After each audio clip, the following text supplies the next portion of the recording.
J'aimerais dire simplement que ils sont courageux. Parce que moi, jamais je peux m'amuser avec le nom de l'Éternel. Jamais. Voilà pourquoi la franc-maçonnerie, j'ai refusé. Quand on me l'a proposé en Côte d'Ivoire, j'ai refusé. Parce que je suis un fils de Christ. Et lui, là, lui qui vient de parler, c'est un franc-maçon. Il y a lui et il y a un autre là. Ils sont chargés de prendre tous les pasteurs pour les faire rentrer de la franc-maçonnerie. Et ça a commencé depuis Ahmed Bakaïkou. J'ai tous les dossiers ici. Mais c'est parce qu'il ne m'intéresse même pas. J'ai vu qu'il avait fait une annonce sous prétexte qu'il voulait débattre avec moi. Moi, je ne débat pas avec les incultes. Je ne débat pas avec des illettrés. Parce que l'illettrisme l'attrape toujours. On a vu un peu sa prestation sur une chaîne camerounaise.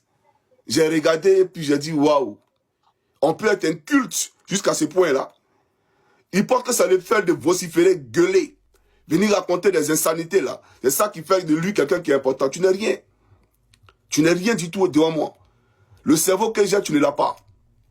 Toi et moi, on discutera de quoi? On n'a rien à se dire. Il faut que tu le comprennes. Toi, tu es rentré dans cette histoire de politique par la plus sale des manières, en insultant le président burkinabé, le traitant de terroriste, etc., etc., pour te faire remarquer. Mais te faire remarquer par quoi? Par les injures. C'est-à-dire que ça prouve simplement que tu n'as jamais été de Dieu. Tu n'as jamais été de Dieu parce que tu es foncièrement sale et tu es foncièrement méchant. Et quand on parle, non, je défends mon pays. La Côte d'Ivoire, ce n'est pas ton pays. Tu es Congolais. Il n'y a aucun Makosso qui vient de la Côte d'Ivoire. Tu es Congolais. Voilà, tu ne connais pas la Bible. Moi-même, j'ai t'enseigné la Bible. Tu regardes le film de Jésus pour venir mentir aux gens. Tu n'as même pas de Bible. Tu n'as pas d'église. Ça fait combien d'années que tu es sur cette toile-là? Tu es partout sauf à l'église. Moi, je ne suis pas ton ami. Et je ne serai jamais ton ami. C'est toi qui vis des miettes de ces politiciens-là. L'argent sale. Toi qui suis maman. Ces gens souillés jusqu'à l'intérieur. Qui font vivre la misère au peuple de Côte d'Ivoire. Regarde la disparité. Je ne sais pas si tu comprends français.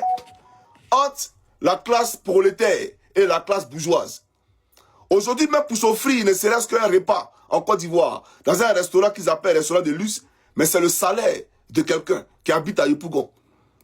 Et tu trouves que c'est une société qui est normale.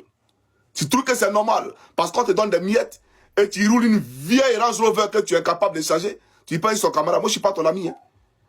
Tu as compris?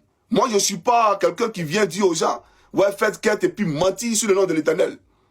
S'il y a besoin de quelque chose, je viens et puis je dis aux Ivoiriens, j'ai besoin de quelque chose.